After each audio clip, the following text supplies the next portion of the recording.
Ya, Assalamualaikum warahmatullahi wabarakatuh. Di sini saya dari kelompok 3 akan mempresentasikan mengenai prinsip-prinsip dasar hukum Islam.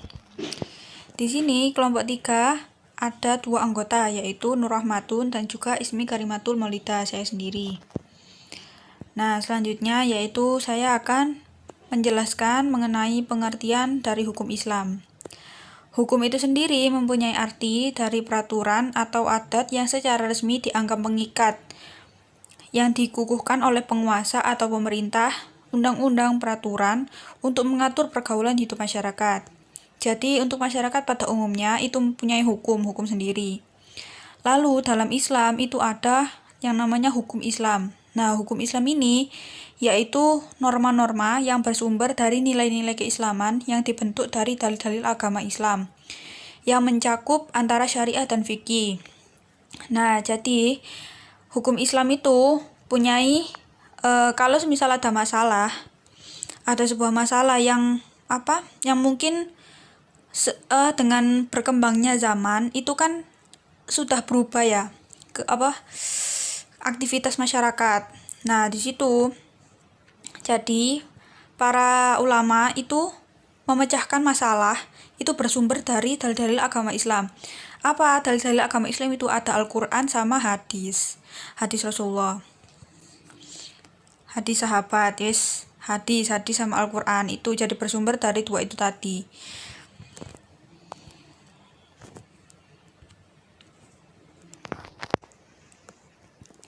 Nah, untuk selanjutnya yaitu pengertian dari prinsip hukum Islam. Hukum Islam itu juga mempunyai prinsip. Nah, apa sih prinsip hukum Islam itu? Prinsip hukum Islam adalah cita-cita yang menjadi pokok dasar dan landasan bagi hukum Islam. Prinsip hukum Islam ini harus diorientasikan atau diasumsikan dari cita-cita khas syariah sebagai titah samawi yang mempunyai dimensi keuniversikan dan kemutlakan, sebab ia tercipta dari zat yang maha mutlak. Nah, kan tadi sudah ada hukum Islam, pengertian dari hukum Islam. Selanjutnya yaitu ada prinsip. Kenapa ada prinsip? Ya, kalau tidak ada prinsip, nanti nggak bisa dikondisikan pokoknya. Nah, prinsip dasar hukum Islam ini ada 7 prinsipnya. Yang pertama yaitu ada prinsip tauhid, ada prinsip takmilul iman, ada prinsip rasional, prinsip tazkiyatun nafsi, prinsip tawazun, prinsip toleransi, dan prinsip al-hurriyah. Yang pertama yaitu prinsip tauhid. Secara bahasa, tauhid itu adalah pengesaan. Secara syar'i adalah meyakini kemahaesaan Allah dalam rububiyah, uluhiyah, serta asma dan sifatnya yang maha sempurna. Dalam prinsip ini menyatakan bahwa semua manusia ada di bawah satu ketetapan yang sama, yaitu ketetapan tauhid yang dinyatakan dalam kalimat la ilaha illallah, yang berarti tidak ada Tuhan selain Allah.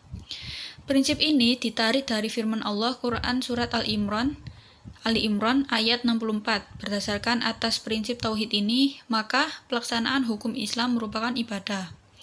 Nah, jadi prinsip tauhid kan itu dari bahasa wahid ya. Artinya satu, esa. Jadi prinsipnya itu la ilaha illallah. Tidak ada Tuhan selain Allah, mengesahkan Allah. Nah, prinsip tauhid ini ada pembagiannya. Yang pertama yaitu ada tauhid rububiyah, tauhid uluhiyah, tauhid asma wa sifat. Nah, apa sih tauhid rububiyah itu? Tauhid rububiyah itu yakni mengesahkan Allah dalam segala perbuatan dan meyakininya dengan keyakinan yang teguh bahwa Allah adalah Raja segala sesuatu yang menciptakan, mengatur, sekaligus mengurusnya. Dalam firman Allah, Quran Surat Al-An'am ayat 1 menyatakan bahwa segala puji bagi Allah yang telah menciptakan langit dan bumi dan mengadakan gelap dan juga terang. Namun orang-orang kafir mempersekutukan sesuatu dengan sesembahan mereka. Maksudnya di sini yaitu orang kafir pada zaman Rasulullah itu mengakui jenis tauhid ini, namun hal itu tidak memasukkan mereka ke dalam dinul Islam. Jadi mereka memang Islam, tapi untuk perbuatan mereka dalam ibadah mungkin masih percaya ke kebiasaan mereka terdahulu, nenek moyang mereka kan kafir. Kalau kafir itu kan ya mempersekutukan Allah. Jadi kayak masih antara percaya sama Islam sama budaya mereka dulu, yaitu nyembah berhala itu. Lalu selanjutnya yaitu ada tauhid uluhiyah. Nah, tauhid uluhiyah ini yaitu mengesahkan Allah dalam segala bentuk ibadah yang lahir maupun yang batin. Untuk tauhid ini para rasul diutus dan kitab-kitab samawi diturunkan. Dengannya para Rasulullah Shallallahu Alaihi Wasallam memulai dakwah mereka, dan karenanya pula terjadi permusuhan antara mereka dan kaumnya. Itu tauhid uluhiyah, mengesahkan Allah dalam segala bentuk ibadah. Tauhid ini tuh Allah menurunkan Rasul dan juga kitab-kitabnya. Itu jadi mempercayai kitab-kitab. Lalu yang selanjutnya yaitu ada tauhid asma wa sifat. Tauhid asma wa sifat ini yaitu mengimani nama-nama dan sifat-sifat Allah yang maha indah dan luhur, sebagaimana yang telah ditetapkan di dalam kitab dan juga lisan dari Rasulullah.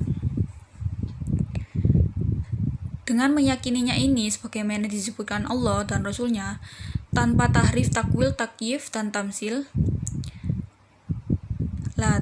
Tahrif dan takwil ini adalah menyimpangkan sebuah makna atau lafal yang hak kepada makna atau lafal yang batil. Takyif itu adalah memvisualisasikan sifat Allah dengan menyatakan bahwa kaifiannya begini dan begini. Tamsil adalah menyerupakan sifat Allah dengan sifat makhluknya. Itu ya. Selanjutnya yaitu ada prinsip takmilul iman. Prinsip ini menurut Ibnu Taimiyah menyatakan al-imanu yang kusyu wa yazidu. Iman itu dapat berkembang dan bertambah. Dalam Al-Quran, kata amanu dikaitkan dengan aminu sebanyak beberapa kali, diantaranya yaitu seperti dalam Quran surat An-Nisa ayat 57 yang berbunyi Bismillahirrahmanirrahim. Walladzina amanu wa amilus solihati sanudkhilhum jannatin tajri min tahtihal anharu khalidina fiha abada. Lahum fiha azwajum mutahharatu wa nudkhilhum dillang dolila. Al-ayat sadaqallahul adzim.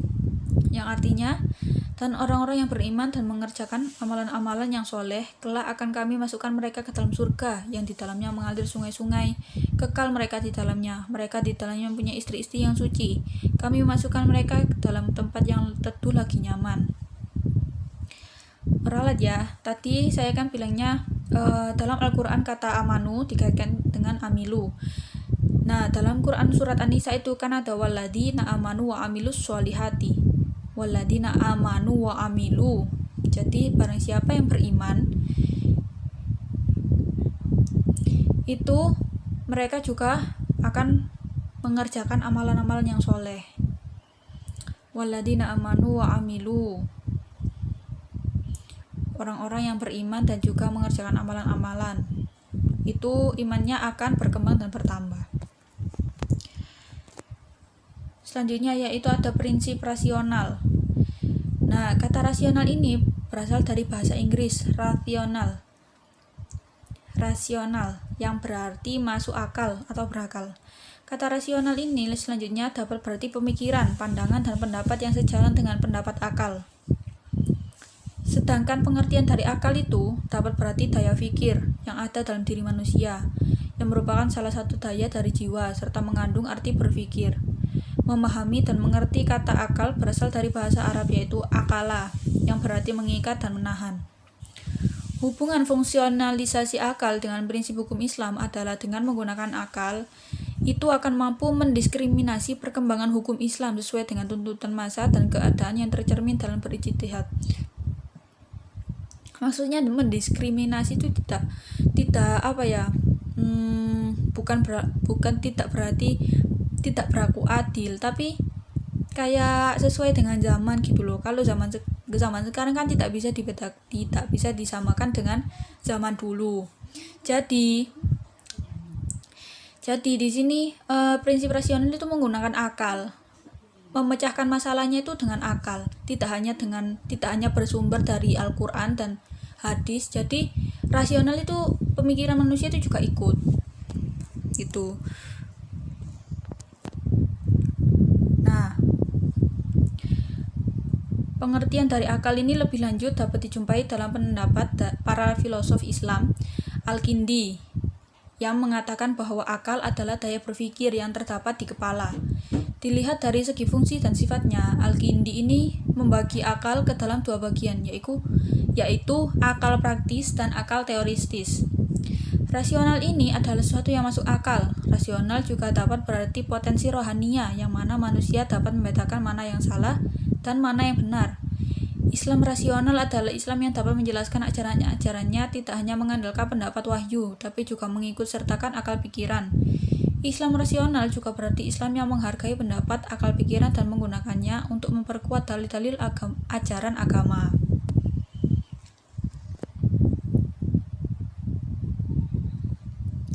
Nah, untuk selanjutnya bisa dijelaskan oleh Mbak Nur Rahmatun. Assalamualaikum warahmatullahi wabarakatuh. Ya, di sini saya Nur Rahmatun yang akan menjelaskan penjelasan lanjutan dari saudari Ismi. Oke, prinsip selanjutnya yaitu prinsip tazkiyatun nafsi. Nah, prinsip tazkiyatun nafsi atau disebut juga dengan prinsip membersihkan jiwa. Nah, sebagaimana kita ketahui bahwa syariat Islam ini diciptakan untuk mensucikan jiwa, yang mana mengarah pada hati nurani untuk mengontrol keserakahan hawa nafsu, yang mana hawa nafsu ini biasanya cenderung terbelenggu oleh kebendaan.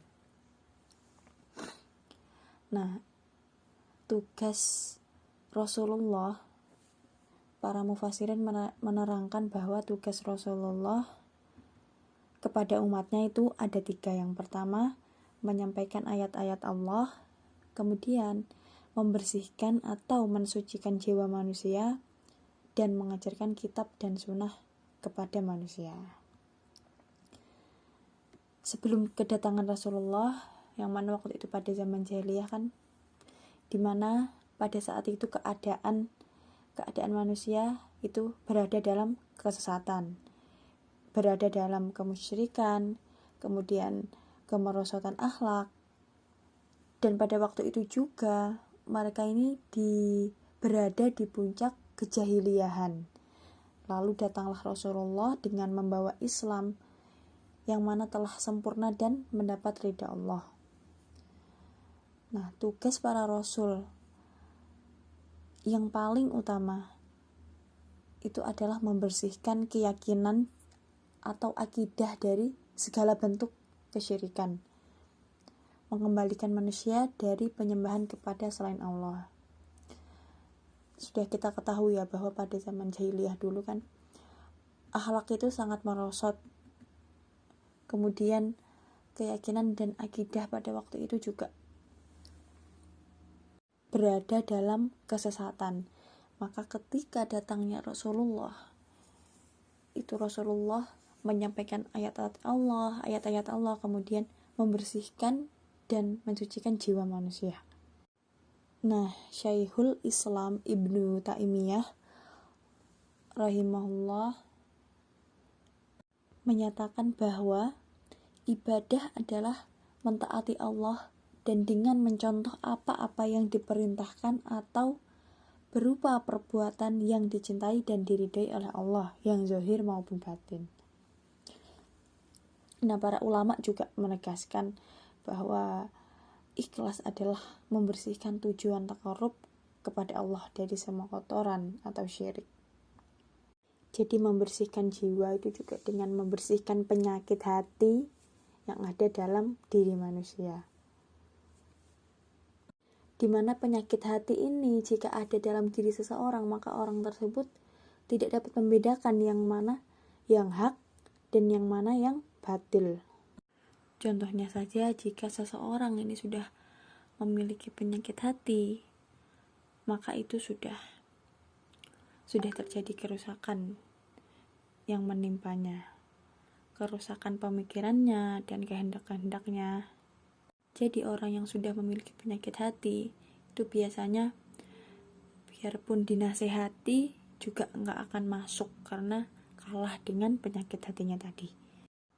Nah, kemudian di sini ada beberapa amaliyah, beberapa amalan atau sarana tazkiyah, sarana untuk membersihkan jiwa yang mujarab dan efektif sebagaimana yang diajarkan oleh Rasulullah pastinya. Yang pertama ada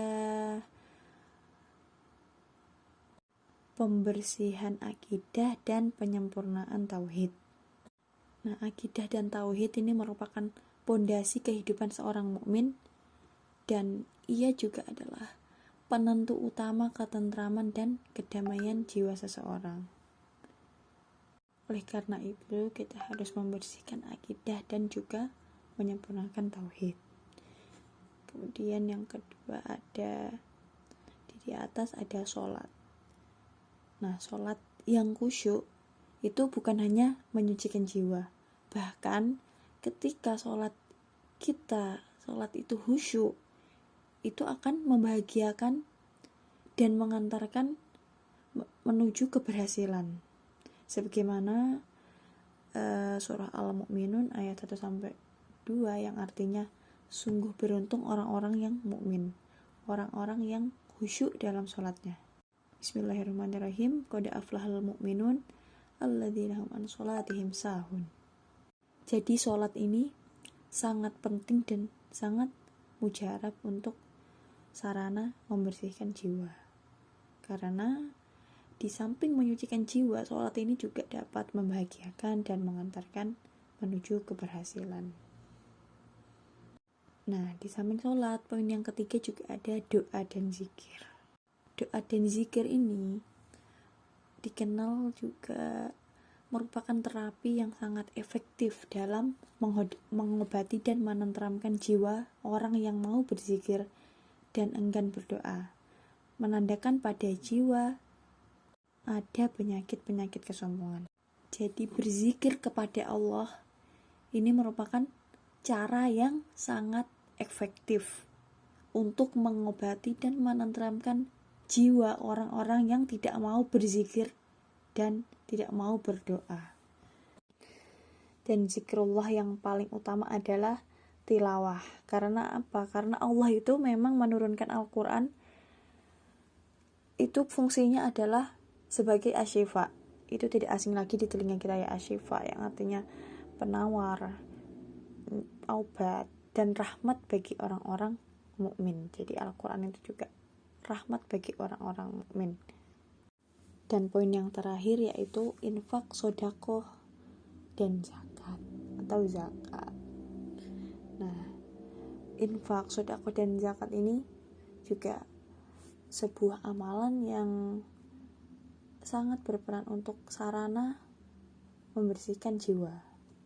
Sebagaimana kita ketahui juga zakat itu kan tujuannya juga untuk membersihkan jiwa dari kedengkian dan kekikiran. Maka hendaknya kita juga selalu berinfak, sedekah dan juga zakat untuk sarana menyucikan jiwa. Nah, mengapa tazkiyatun nafas itu sangat penting?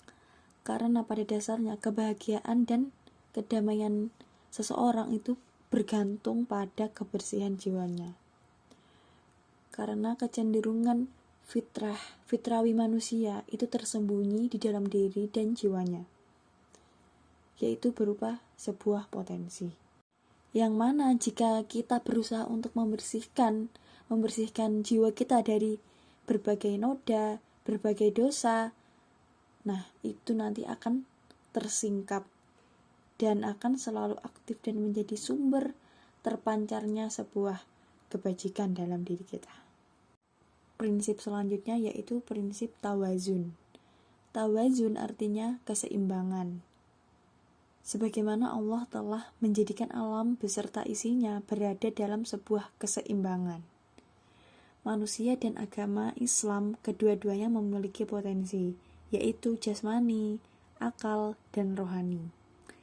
Islam menghendaki ketiga dimensi tersebut berada dalam keadaan tawazun. Maksudnya apa? Jadi antara jasmani, kemudian akal, kemudian rohani ini harus seimbang. Nah, prinsip tawazun ini terbagi menjadi dua bagian, yaitu yang pertama yang berkaitan dengan Allah, yang mana meliputi akidah, kemudian nanti ibadah, dan yang kedua yang berkaitan dengan manusia, yaitu ya ibadah muamalah. Sebagaimana firman Allah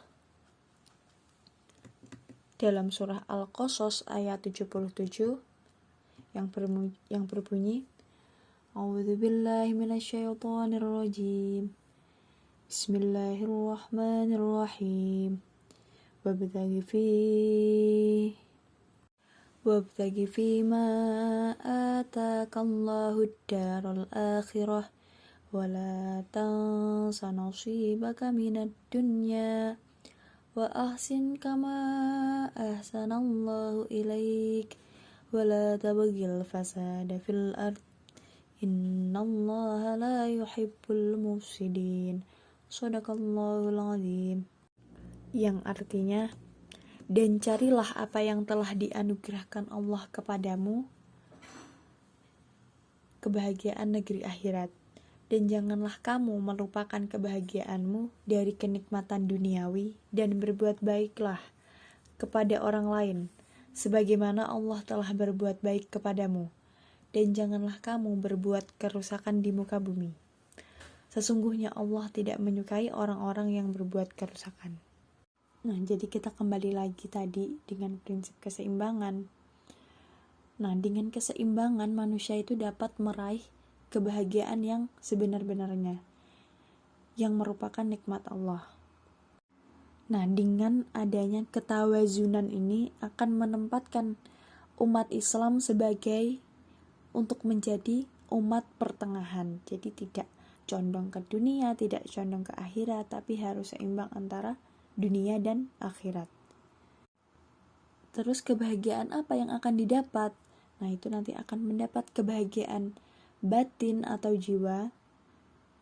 Yang kedua akan mendapatkan kebahagiaan zohir atau gerak. Nah, yang pertama tadi kan kebahagiaan batin atau jiwa. Ini dapat dirasakan dalam apa? Dalam bentuk ketenangan jiwa.